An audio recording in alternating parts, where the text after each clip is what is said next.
So if you don't watch my videos, this is the newest car to the fleet. It's my E39 Touring. It's a 530D. It's early 2002 one. It's quite nice. Has the staggered parallel wheels. But to the point of the video, because it's 2002, it's got a lot of features for a 15-year-old car, but unlike any modern car, it does not have an aux input for the stereo.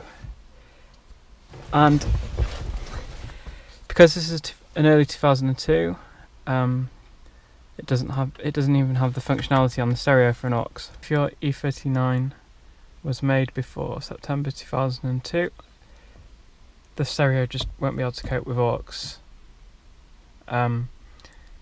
I say that there's no like plug and play solution for aux from BMW themselves. If the radio is after September 2002, it has an aux mode programmed in, and you just need to buy an aux kind of fitting kit from BMW, which is simply like a cable that plugs into the back of the unit. You run a cable, I think it's recommended to the dash, and then you can plug it in. But because this is 2002, we can't do that.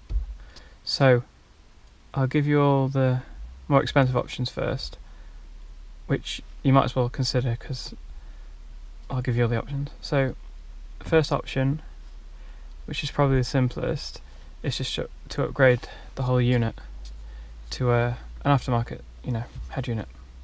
You'll get Bluetooth and stuff, but these are expensive and they never look as good as the OEM BMW ones, and that's something I want to keep in this car.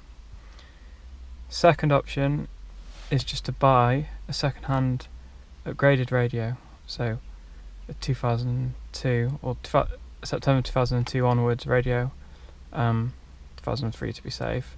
You can get them from X5s and stuff, but I did look and they're only 80 quid and I couldn't find one for sale, and the radio could be broken as well, you don't know. So onto my solution. So for my solution, we need to look into the boot, because it's a Touring, it's got a great massive boot. Ignore all the rubbish. But basically this is the important thing. This is the 6 CD changer, and if you have this, it'll make life a lot easier. If you don't have it, don't worry. All of them came pre-wired for CD changers. It was just an option if you actually got the box.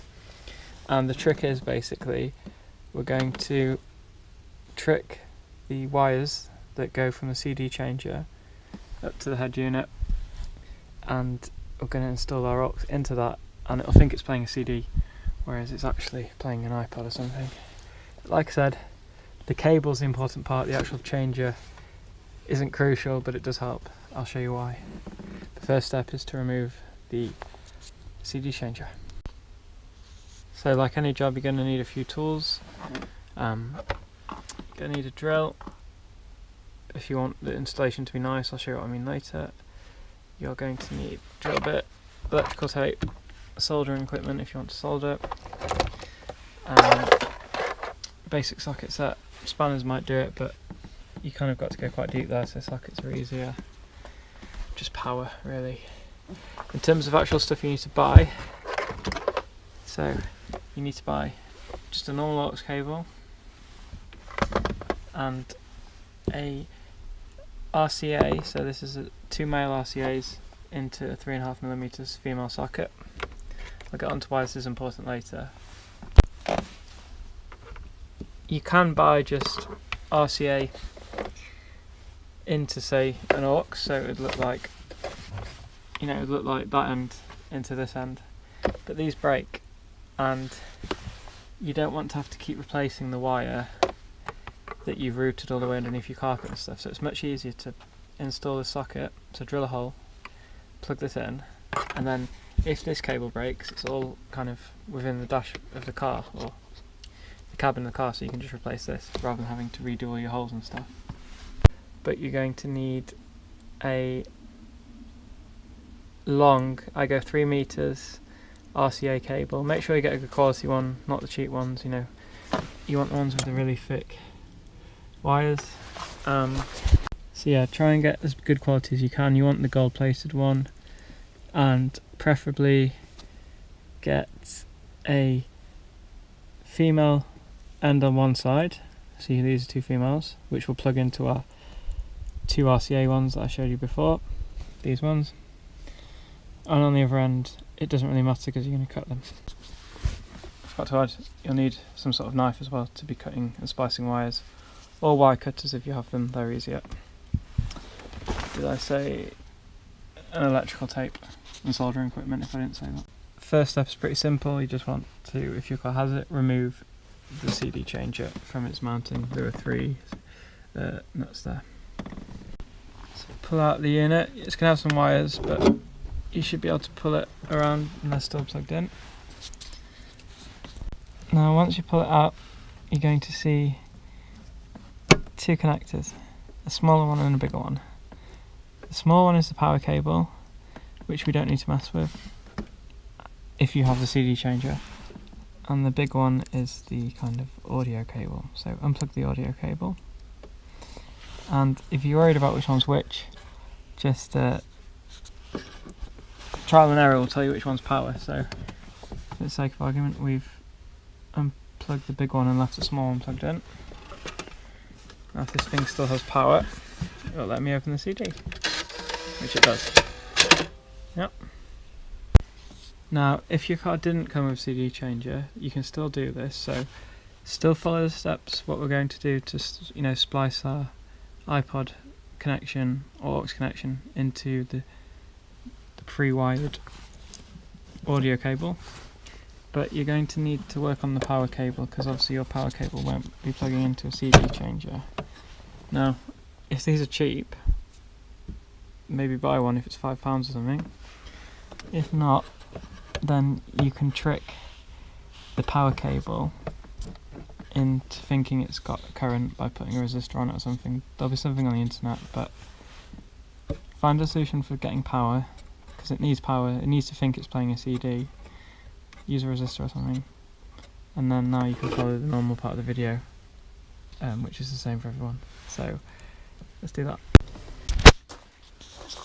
And now, before we go any further and trial and error, you actually have to put a CD in to trick it into thinking that there is a CD.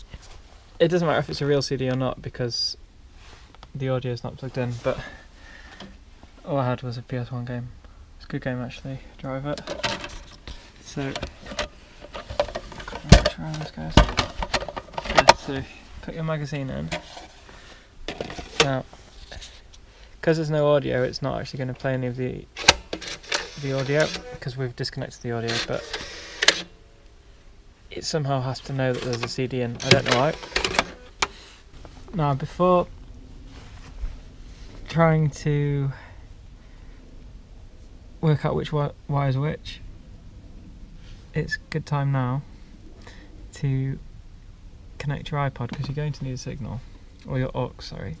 I'm not going to show you how to remove all this, but there's a passageway. Depends if yours is a touring or a saloon, sedan, but however you want to do it, take your 3 meter RCA, so the female end, not the male end, and run it into the cloth, like so.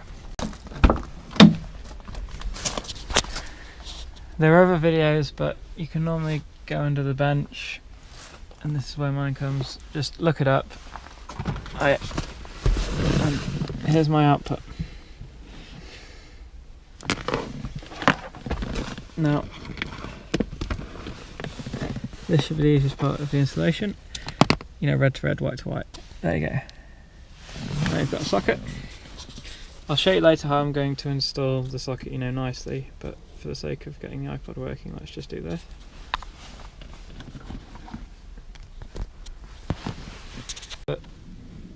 So I've skipped ahead a little, but first step is really simple. Just cut the heads off the 2 thick RCA cables. So cut off the white and red male connections at the end. You'll be left with some wires. You'll have a white wire and a red wire, and each wire, so that'll be, you'll be left with kind of a white plastic wire, a red plastic wire, and also there'll be copper wire wrapped, sort of like, not insulation, but will be wrapped all the way around each cable. So all you have to do is strip the red wire so you've got a bit of exposed wire. Do the same on the white one, and then, as can you see, we've got 2 points now, so they're left and right. And then the wire that wraps round both the red and white, it'll be a lot thicker. You just want to splice that together. So can you see we're joined here? We can't detach now. I think this is some sort of amplifier cable. I'll come on to this. Now, again, I've already kind of chopped them a bit just so I know which one's which, but on the CD changer wire, this is the audio in, or audio out rather. Well, it's the audio to the stereo. You're going to have 4 cables. Depending on country and model, these might differ.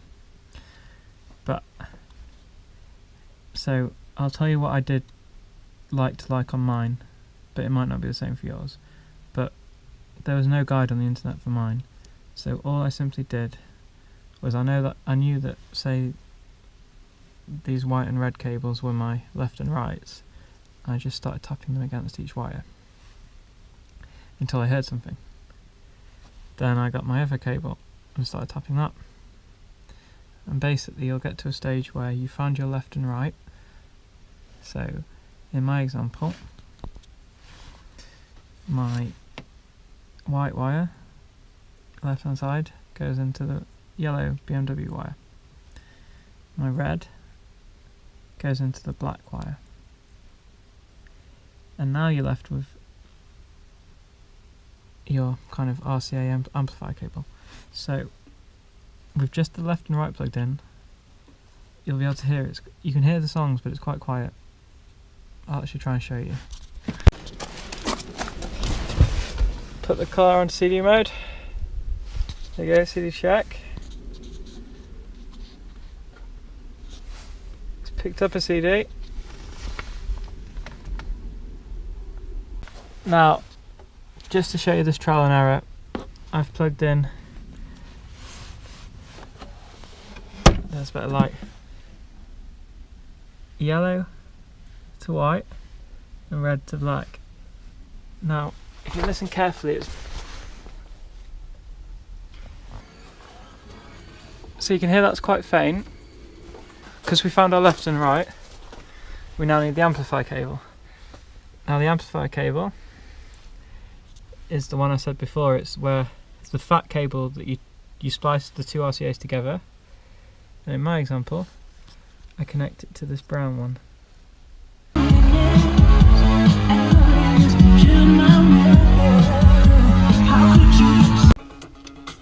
As you can hear, that's much louder now. So now I've just soldered them up and taped them. So I've managed to tuck them behind here. It leaves me, I can still put the CD player back in. This out. So bolt everything back in place. You don't want anything moving. Make sure your wires are secure. Again, test the iPod works. And now you can move on to the second part of installation, which is sorting the socket out at the front. And now we get to the reason why you need a drill and why I said to go for the socket rather than the actual aux, straight from the CD changer to an aux. You can install it wherever you want. Again, look up how to wire this stuff, and I've just tried to avoid taking the carpet up because it's really hard to put back. So I've gone through there, under the seat, kind of through here. It comes out here. Alright, it's a bit untidy. It comes out here, and now you got to be careful here because you don't want to get on the runners. But I think I'm just gonna bite the bullet, and I want it I want an installation, you know, I want a socket in here, it's nice and hidden. So I'm going to go for that. So I'm going to drill a hole in here, and I'm going to have to get access though. So all you do is find your screwdriver for this last one, like, yeah, pop that out. Obviously you're going to have to drill through this again, but and you can remove this. You get the idea. I'll show you the finished product. There's my socket. It's not the cleanest, but I think I could probably glue it a bit more, but it's quite tight. And then just connect these to the RCA. The RCA goes to the boot, and reconnect everything. Job's good. That's how you do it.